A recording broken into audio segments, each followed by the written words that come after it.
Hello everybody, this is CBSE Science class 7th and it is our chapter number 6 physical and chemical changes and it is our part number 7 and in this part we are going to do our NCERT exercise solutions। इसमें आपके जो भी exercise के question दिए गए हैं chapter में उनको हम यहाँ पर सॉल्व करने वाले हैं। तो चलिए शुरू करते हैं। हमारा क्वेश्चन नंबर फर्स्ट है Classify the changes involved in the following processes as physical और chemical changes। तो हमने चैप्टर में कई तरह के प्रोसेस पढ़े हैं, है ना, और उनको हमने फिजिकल और केमिकल चेंजेस में डिवाइड किया है और फिजिकल और केमिकल चेंजेस क्या होते हैं इनको अच्छे से समझा है। तो यहाँ पर इन्हीं को हमें फिजिकल और केमिकल चेंजेस में डिवाइड करना है। जैसे कि हमारा फर्स्ट है फोटोसिंथेसिस। फोटोसिंथेसिस हमने देखा था, यह केमिकल चेंजेस में आता है। डिसॉल्विंग शुगर इन वाटर, यदि आप शुगर को वाटर में मिलाएंगे तो क्या ये कौन सा चेंज होगा? तो ये हमारा फिजिकल चेंज होगा, क्योंकि हम वाटर से वापस शुगर को पुनः प्राप्त कर सकते हैं। लेकिन जैसे हमारे फोटोसिंथेसिस में होता है, ये केमिकल रिएक्शन होती है। Sunlight, water, carbon dioxide, chlorophyll, ये सब मिलकर हमारे ग्लूकोज बनाते हैं और उसको वापस CO2 में और ऑक्सीजन में तोड़ना काफ़ी मुश्किल होता है। Then C burning of coal, कोयले का जलना। कोयला जलेगा तो CO2 बन जाएगी, carbon plus oxygen give rise to CO2। तो ये भी हमारा क्या हो जाएगा? Chemical changes. केमिकल चेंज वे होते हैं जिनको आपस बदला नहीं जा सकता और जिसमें नए पदार्थ बनते हैं। ठीक है।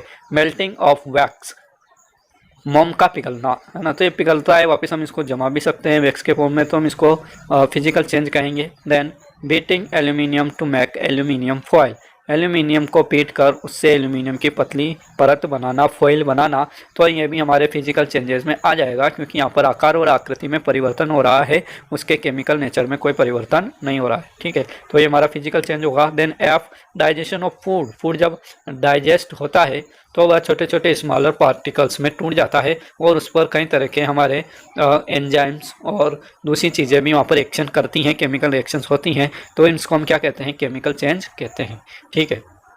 Then question number 2, state whether the following statements are true और फॉल्स। तो यहाँ पर आपको ट्रू और फॉल्स लगाने हैं। जो गलत होगा उसके सामने फॉल्स लिखेंगे और जो सही होगा उसके सामने आप क्या लिखेंगे? ट्रू लिखेंगे। Cutting log of would into pieces is a chemical change, एक लंबा आपके पास लकड़ी का लट्ठा है, लॉग है, उसको आपको कुछ टुकड़ों में तोड़ना है, तो ये केमिकल चेंज होता है क्या? नो, है ना, तो ये तो जाएगा हमारा फॉल्स। इसका आंसर आप क्या लिखेंगे? फॉल्स, क्योंकि लॉग ऑफ वुड को पीसेज में काटना हमारे फिजिकल चेंज होता है। Then formation of manure from leaves is a physical change. No, है ना, मैन्योर मतलब खाद का बनना, पत्तियां होती हैं, पत्तियां सड़ने के बाद खाद में बदल जाती हैं, तो ये हमारा एक फिजिकल चेंज नहीं है, क्योंकि यहाँ पर केमिकल रिएक्शंस के कारण ऐसा होता है, तो हम यहाँ पर भी क्या लिखेंगे? False. Okay. Then C iron pipes coated with zinc do not get rusted easily, है ना, आयरन के ऐसे पाइप जिनके ऊपर जिंक की कोटिंग की गई है, यानी गैल्वेनाइज्ड किया गया है, तो क्या ऐसे पाइप पर आसानी से रस्ट लग जाएगा? तो और इन पर आसानी से रस्ट नहीं लगता है, तो ये स्टेटमेंट क्या है? हमारा ट्रू है, तो आप यहाँ पर क्या लिखेंगे? True. Then D iron and rust are the same substances, हमारे जो लोहा होता है और लोहे पर लगने वाला रस्ट यानी जंग होता है, ये दोनों क्या है? एक जैसे पदार्थ हैं, तो ये तो हमारा फॉल्स हो जाएगा, क्योंकि ये दोनों अलग अलग चीज़ें हैं। आयरन का रस्ट में बदलना एक केमिकल चेंज होता है, आयरन हमारे Fe होता है और रस्ट हमारे Fe2O3 होता है। ठीक है, हमने इनके फॉर्मूले भी देखे थे हमारे टेक्स्ट बुक में। Then question number E, condensation of steam is not a chemical change. Steam जो होती है हमारे मतलब भाप, इसका कंडेंस होना, वापस वाटर में बदलना एक रासायनिक परिवर्तन नहीं है, तो ये हमारा हो जाएगा ट्रू, क्योंकि ये सही है, क्योंकि स्टीम का कंडेंस होकर वापस वाटर में बदलना फिजिकल चेंज होता है ना। तो ये कह रहा है कि केमिकल चेंज नहीं है, तो वास्तव में केमिकल चेंज नहीं है, इसलिए कथन हमारा कैसा हो जाएगा? सही, true. Okay. Number 3, fill in the blanks in the following statements. यहाँ पर कुछ खाली स्थान आपको बनने हैं। When carbon dioxide is pass through lime water it turns milky due to the formation of, जब हम कार्बन डाइऑक्साइड को लाइम वाटर में पास करते हैं तो लाइम वाटर हमारा मिल्की हो जाता है, मतलब दूधिया कलर का हो जाता है। तो ये किस चीज़ के बनने के कारण ऐसा होता है? तो ये हमने टेक्स्ट बुक में पढ़ा था। ये हमारे कार्बन डाइऑक्साइड का एक टेस्ट होता है जिसमें हम कार्बन डाइऑक्साइड को लाइम वाटर में पास करते हैं तो लाइम वाटर का कलर मिल्की हो जाता है due to formation of calcium carbonate. तो आप यहाँ पर क्या बनेंगे? Calcium carbonate CaCO3। Then B, the chemical name of baking soda is. Baking soda का रासायनिक नाम क्या होता है? तो ये होता है हमारे सोडियम हाइड्रोजन कार्बोनेट, या आप इसको लिख सकते हैं sodium bicarbonate. Okay, formula होता है NaHCO3। देन सी, दो methods by which rusting of iron can be prevented are, है ना। ऐसे दो तरीके बताने हैं जिससे कि रस्टिंग, आयरन की रस्टिंग जो होती है इनको हम प्रिवेंट कर सकते हैं। तो यहाँ पर ऑयलिंग, ग्रीसिंग, पेंटिंग, है ना, इस तरह से हम कुछ लिख सकते हैं यहाँ पर जिसके वजह से हम आयरन को रस्टिंग से बचा सकते हैं। ठीक है। Then D, changes in which only properties of substance changes are called physical changes. तो हमारे फिजिकल चेंजेस की डेफिनेशन है, आपने पहले लर्न किया है कि फिजिकल चेंजेस में हमारे फिजिकल प्रॉपर्टीज में चेंज होता है ना। तो यहाँ पर आ जाएगा हमारे physical properties of a substance change. ऐसे चेंज जिनमें केवल फिजिकल प्रॉपर्टीज बदलती है उनको फिजिकल चेंज कहते हैं। देन ई है हमारे changes in which new substances are formed are called changes. ऐसे चेंजेस जिसमें नए पदार्थ बन जाते हैं, ऐसे चेंजेस को हम केमिकल चेंजेस कहते हैं। तो हमने यहाँ पर सॉल्यूशन में लिखा है, तो आप यहाँ पर इनको देख सकते हैं और लिख सकते हैं आंसर को स्क्रीनशॉट लेकर। पेंटिंग और गैल्वेनाइजेशन हमने यहाँ पर लिखा है रस्टिंग से बचाने के लिए, डी फिजिकल चेंज, और ई में हमारे केमिकल चेंज आता है। तो आप इनको अच्छे से लर्न कर सकते हैं और लिख सकते हैं। Now question number 4, when baking soda is mixed with lemon juice, bubbles are formed with the evolution of a gas। जब बेकिंग सोडा को लेमन जूस के साथ मिक्स किया जाता है तो हमारे वहाँ पर बबल्स बनते हैं with the evolution of a gas, और वहाँ पर एक गैस भी इवॉल्व होती है। What type of change is it? तो ये किस प्रकार का परिवर्तन है, इसको आपको एक्सप्लेन करना है। तो हमारा जो बेकिंग सोडा होता है, बेकिंग सोडा मतलब मीठा सोडा, इसमें आप जब नींबू डालेंगे तो क्या होगा? बबल्स फॉर्म करेंगे। बेकिंग सोडा हमारा एक साल्ट होता है, ठीक है, और इसका नेचर थोड़ा सा बेसिक होता है, और ये हमारा लेमन जूस है, ये थोड़ा एसिडिक होता है। तो यहाँ पर इनके बीच में रिएक्शन होती है और कार्बन डाइऑक्साइड गैस बनती है जो हमें बबल्स के रूप में दिखाई देती है। तो ये हमारा चेंज जो है किस प्रकार का हो जाएगा? केमिकल चेंज हो जाएगा। तो यही हमें यहाँ पर लिखना है। When baking soda is mixed with lemon juice, bubbles are formed with the evolution of carbon dioxide gas। तो जब बेकिंग सोडा की रिएक्शन होती है लेमन जूस के साथ तो यहाँ पर बबल्स बनते हैं और वे कार्बन डाइऑक्साइड गैस के कारण दिखाई देते हैं। This is a chemical change, और ये हमारा क्या है? एक प्रकार का रासायनिक परिवर्तन है। तो ये हमारी वर्ड इक्वेशन है, lemon juice plus baking soda give rise to carbon dioxide plus other substances. तो जब बेकिंग सोडा में लेमन जूस डाला जाता है तो बबल्स के रूप में कार्बन डाइऑक्साइड गैस फॉर्म होती है और साथ में कुछ अदर साल्ट सॉल्यूशन यहाँ पर फॉर्म होते हैं। तो इसको आप आसानी से लिख सकते हैं, और ध्यान रखिए ये किस प्रकार का चेंज है? केमिकल चेंज है। Then we come to our next question, question number 5। When a candle burns, both physical and chemical changes takes place। जब एक मोमबत्ती जलती है तो वहाँ पर हमें फिजिकल और केमिकल दोनों तरह के चेंजेस दिखाई देते हैं। आइडेंटिफाई दिस चेंजेस, आपको इन दोनों परिवर्तन को पहचानना है कि फिजिकल चेंजेस क्या है और केमिकल चेंजेस क्या है। Give another example of a familiar process in which both the chemical and physical changes takes place. तो आपको यहाँ पर इसी तरह का एक और उदाहरण देना है जिसमें आप फिजिकल और केमिकल दोनों तरह के चेंजेस देख पाते हैं। तो आप यहाँ पर सॉल्यूशन लिखेंगे कैंडल बर्निंग, ठीक है। यहाँ पर जो कैंडल बर्निंग है उसमें आपको फिजिकल और केमिकल चेंजेस को पहचानना था। तो यहाँ पर फिजिकल चेंज क्या है? Physical change is melting of wax. जब मोम पिघलता है तो वहाँ पर क्या होती है? हमारे फिजिकल चेंज देखने को मिलता है। मोम का पिघलना क्या है? फिजिकल चेंज है। The chemical change is the burning of gas with the evolution of CO2। तो जब मोम पिघलती है तो वहाँ पर गर्मी के कारण वह वेपोराइज होती है, गैस में बदल जाती है और फिर वह जलती है, ठीक है, जिससे हमें प्रकाश दिखाई देता है। तो उस गैस का जलना और CO2 का बनना ये क्या कहलाएगा? हमारा केमिकल चेंज कहलाएगा। तो हमने देखा यहाँ पर दोनों तरह के हमें फिजिकल चेंज और केमिकल चेंज दिखाई देते हैं और उनको हम आइडेंटिफाई भी कर सकते हैं। देन डाइजेशन ऑफ फूड, हमारा जो दूसरा यहाँ पर एग्जाम्पल हमें देना था कि कोई भी एक एग्जाम्पल दो जिसमें फिजिकल और केमिकल प्रॉपर्टीज देखने को मिलती हैं। तो हमारा फर्स्ट हो जाएगा physical changes break down of larger food molecules to simpler ones. Physical change में क्या होता है कि डाइजेशन के दौरान जो हमारे लार्जर फूड मॉलिक्यूल्स है, जैसे हम खाना खाते हैं तो वे काफ़ी बड़े पार्टिकल्स होते हैं, फिर वह छोटे छोटे पार्टिकल्स में टूट जाते हैं हमारे स्टमक में जाने के बाद, तो वे हमारे फिजिकल चेंज में आता है। और वहीं पर केमिकल चेंज भी हमें देखने को मिलता है, जैसे the chemical change is the digestion of food by the action of HCl and enzyme. तो केमिकल चेंज में क्या होता है कि जब फूड का डाइजेशन होता है तो वहाँ पर आपके HCl और एंजाइम्स भी उसके ऊपर रिएक्शन करते हैं। हमारे स्टोमक में एसिड HCl नाम का एसिड, हाइड्रोक्लोरिक एसिड भी रिलीज होता है, ठीक है। और वह हमारे जो फूड पार्टिकल्स होते हैं जनरली जिनमें प्रोटीन ज़्यादा होता है या प्रोटीन्स वालों पार्टिकल्स को ये HCl क्या करता है, डाइजेस्ट करने में हेल्प करता है। साथ में कुछ एंजाइम्स भी होते हैं, वे उन पर रिएक्शन करते हैं और फूड पार्टिकल्स को छोटे मॉलिक्यूल्स में तोड़ देते हैं।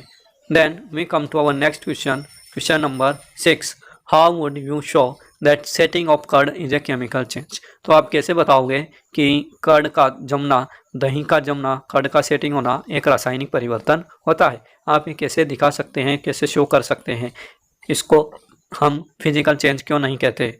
The setting of curd is A chemical change because curd can not be turn back to milk. तो हम देखते हैं कि हम दूध से दही को जमाते हैं और जब दूध से दही बनता है तो उसमें कुछ केमिकल रिएक्शंस होती है बैक्टीरियाज के कारण, और जो कर्ड होता है हमारा उसकी प्रॉपर्टीज़ मिल्क की प्रॉपर्टीज़ से बिल्कुल अलग होती हैं। तो ये हमारा एक केमिकल चेंज होता है और कर्ड से हम वापस दही से वापस हम दूध को नहीं प्राप्त कर सकते। इसी कारण हम क्या कहते हैं कि ये हमारा केमिकल चेंज है। The properties of milk and curd are different, और उनकी जो प्रॉपर्टीज़ होती है बिल्कुल अलग होती है। इसी आधार पर हम कह सकते हैं कि curd, setting of curd is A chemical change. Okay, then we come to our next question, question number 7। Explain why burning of wood and cutting it into small pieces are considered as two different types of changes। तो आपको यहाँ पर explain करना है कि लकड़ी का जलना, बर्निंग ऑफ वुड मतलब लकड़ी का जलना, और उसको छोटे छोटे टुकड़ों में तोड़ना, and cutting it into small pieces, ये दोनों क्या है, अलग अलग तरह के चेंजेस हैं। तो हमें पता है कि स्मॉल टुकड़ों में तोड़ना तो हमारा फिजिकल चेंज कहलाता है और लकड़ी का जलना केमिकल चेंज कहलाता है। तो इनको ऐसे अलग अलग टाइप के चेंजेस क्यों कहा गया है, तो देखते हैं क्या लिखना है। Cutting of wood is a physical change as it does not change the nature of the would.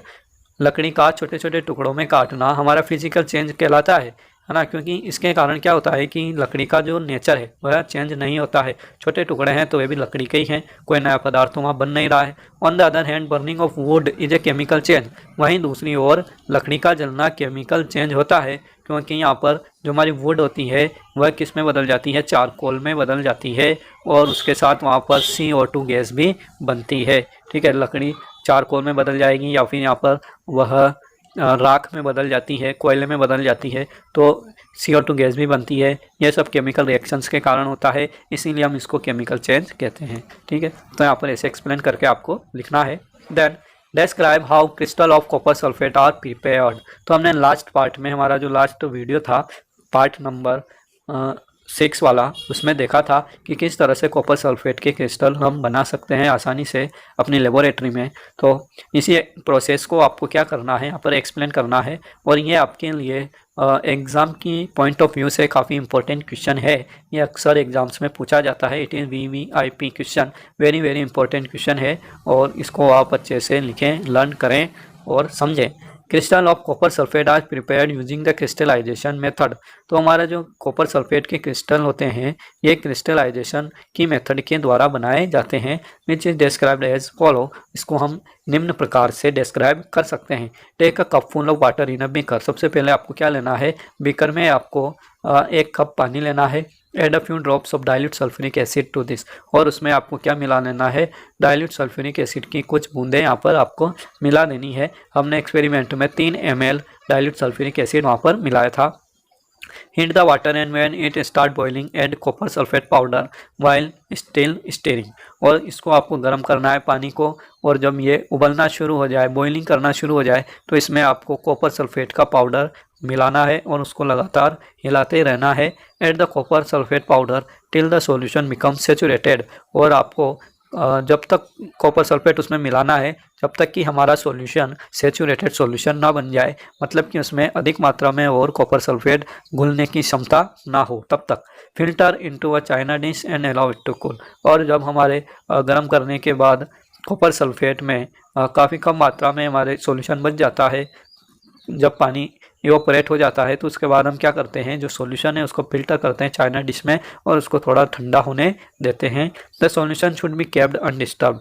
फिर उसको हम अनडिस्टर्ब तरीके से उसको रख देते हैं ओवरनाइट, एक रात के लिए या 2-5 घंटे के लिए। Slowly the crystals of copper sulphate separate out. तो इस तरह से उसमें कॉपर सल्फेट के धीरे धीरे क्रिस्टल बनते हैं और वह सॉल्यूशन से अलग हो जाते हैं, जिसको हम फिर बाद में डिकेंटेशन के द्वारा निथार कर अलग कर लेते हैं। तो इस तरह से हमने कॉपर सल्फेट के क्रिस्टल को बनाना सीखा था। इसमें हम क्या करते हैं, कॉपर सल्फेट को एक प्योर फॉर्म में प्राप्त करते हैं। ठीक है, जो क्रिस्टलाइजेशन प्रोसेस होता है ये क्यों किया जाता है, यह कॉपर सल्फेट के प्योर फॉर्म में जो घुलनशील अशुद्धियाँ होती हैं या अघुलनशील अशुद्धियाँ होती हैं उनको निकालने के बाद बिल्कुल प्योर फॉर्म में हम कॉपर सल्फेट के क्रिस्टल यहाँ पर प्राप्त करने के लिए ये प्रोसेस करते हैं। तो यहाँ पे बहुत सिंपल तरीके से सिर्फ 5 स्टेप्स में यहाँ पर लिखा गया है, जो कि आपके 5 मार्क्स के क्वेश्चन के लिए पर्याप्त हैं, तो आप इनको अच्छे से लर्न करें। Okay, then question number 9, explain how painting of an iron gate prevents it from rusting.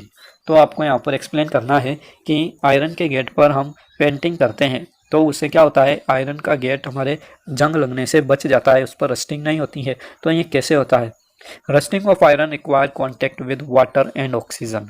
लोहे पर जंग लगने के लिए आपको 2 चीज़ों की आवश्यकता होती है, एक तो वाटर यानी कि मॉइस्चर मतलब होता है नमी, आर्द्रता, और दूसरा होता है हमारा ऑक्सीजन।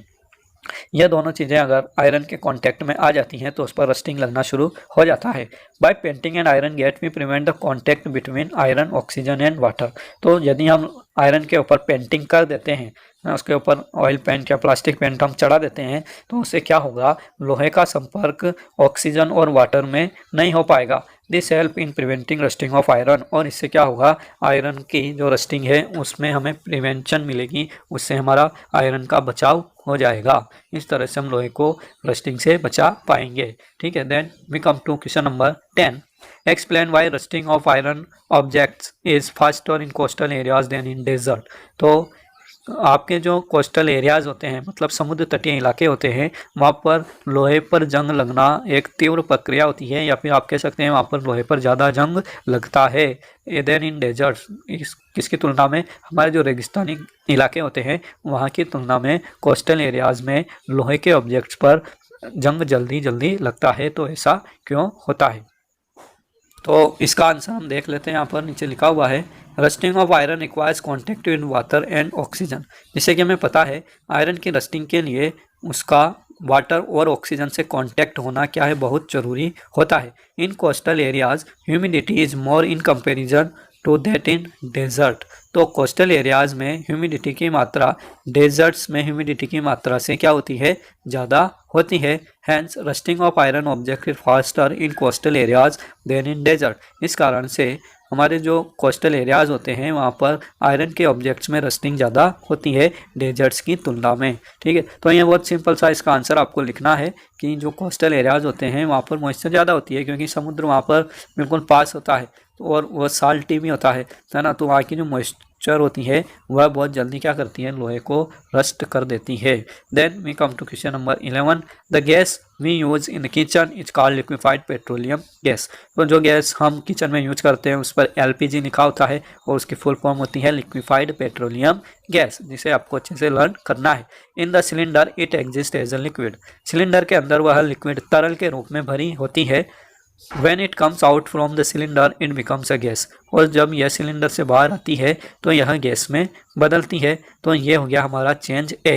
देन इट बर्न्स, फिर उसके बाद ये जलती है, तो ये हो गया हमारा चेंज B। ठीक है, लिक्विड से गैस में बदलना क्या है, चेंज A, और उसका जलना क्या है, change B। The following statements pertain to this changes. और यहाँ पर इन चेंजेस को दर्शाने के लिए कुछ चेंजेस यहाँ पर लिखे गए हैं, स्टेटमेंट्स लिखे गए हैं। चूज द करेक्ट वन, और इनमें से एक आपको सही वाला चूज करना है।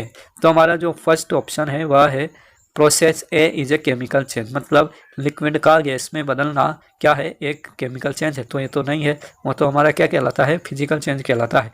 देन बी या सेकंड स्टेटमेंट है process B is A chemical change. B मतलब burning of gas is chemical change, yes it is right. तो ये बी वाला हमारा क्या हो जाता है, यहाँ पर राइट हो जाता है। फिर उसके बाद थर्ड कहते हैं both process A and B are chemical change, A और बी दोनों केमिकल चेंज है, तो ऐसा नहीं है, सिर्फ बी है, तो ये तो हमारा गलत है। फर्स्ट वाला भी गलत था, सेकंड वाला सही है, थर्ड वाला भी गलत है। Then four none of this process is A chemical change, इनमें से कोई सा भी केमिकल चेंज नहीं है, तो ये भी हमारा गलत हो जाता है क्योंकि B is A chemical change. तो जो हमारा सेकंड स्टेटमेंट था उसको आपको आंसर में लिखना है, process B is A chemical change. Okay, then we come to our next question, question number 12। Anaerobic bacteria digest animal waste and produce biogas. हमारे जो एनारोबिक बैक्टीरिया होते हैं ऐसे बैक्टीरिया जो वायु की अनुपस्थिति में या आप कह सकते हैं ऑक्सीजन की अनुपस्थिति में भी जीवित रहते हैं, उन्हें हम एनारोबिक बैक्टीरिया कहते हैं। ठीक है, एन मतलब नहीं और एरोबिक मतलब वायवीय। तो अवायवीय बैक्टीरिया होते हैं जो कि एनिमल के जो वेस्टेज होते हैं, गोबर वगैरह, उनको क्या करते हैं, डाइजेस्ट करते हैं और बायोगैस प्रोड्यूस करते हैं। बायोगैस प्लांट आपने देखा होगा, बायोगैस का जो चैम्बर होता है वह बिल्कुल बंद होता है, ढक्कन होता है उसमें ऊपर, और एनारोबिक बैक्टीरिया वहाँ पर एनिमल वेस्ट को, गोबर वगैरह को सड़ाते हैं और उनको डाइजेस्ट करते हैं। तो ये हमारा हो गया चेंज ए। ठीक है, the biogas is then burned is a fuel. फिर उसके बाद बायोगैस क्या होती है, जलाई जाती है, फ्यूल के रूप में हम खाना बनाने के लिए उसको यूज करते हैं, तो वह होता है हमारा change number B. The following statement pertain to this changes, और इन चेंजेस के लिए यहाँ कुछ स्टेटमेंट लिखे गए हैं जैसे कि क्वेश्चन नंबर 11 में लिखे गए थे, चूज द करेक्ट वन। इनमें से आपको जो सही है उनको आपको यहाँ पर चूज करना है। तो हमारा फर्स्ट स्टेटमेंट है process A is a chemical change. हमारा प्रोसेस ए यानी कि जो डाइजेशन होता है वेस्टेज का एनारोबिक बैक्टीरिया के द्वारा, वह केमिकल चेंज है। तो ये बिल्कुल सही है कि जहाँ कहीं भी डाइजेशन होता है तो केमिकल चेंज जरूर होता है। ठीक है, देन प्रोसेस बी जिसमें कि क्या होता है, बायोगैस जलती है, बर्न होती है, तो ये भी हमारा एक केमिकल चेंज होगा, हमें पता है। Then third both process A and B are chemical changes, हमारे ए और बी दोनों चेंजेस केमिकल चेंजेस हैं। ठीक है, तो ये भी हमारा यहाँ पर ऑप्शन सही हो जाता है, ए भी सही है, बी भी सही है और सी भी सही है। Then third none of this process chemical change, इनमें से कोई भी हमारा सही नहीं है।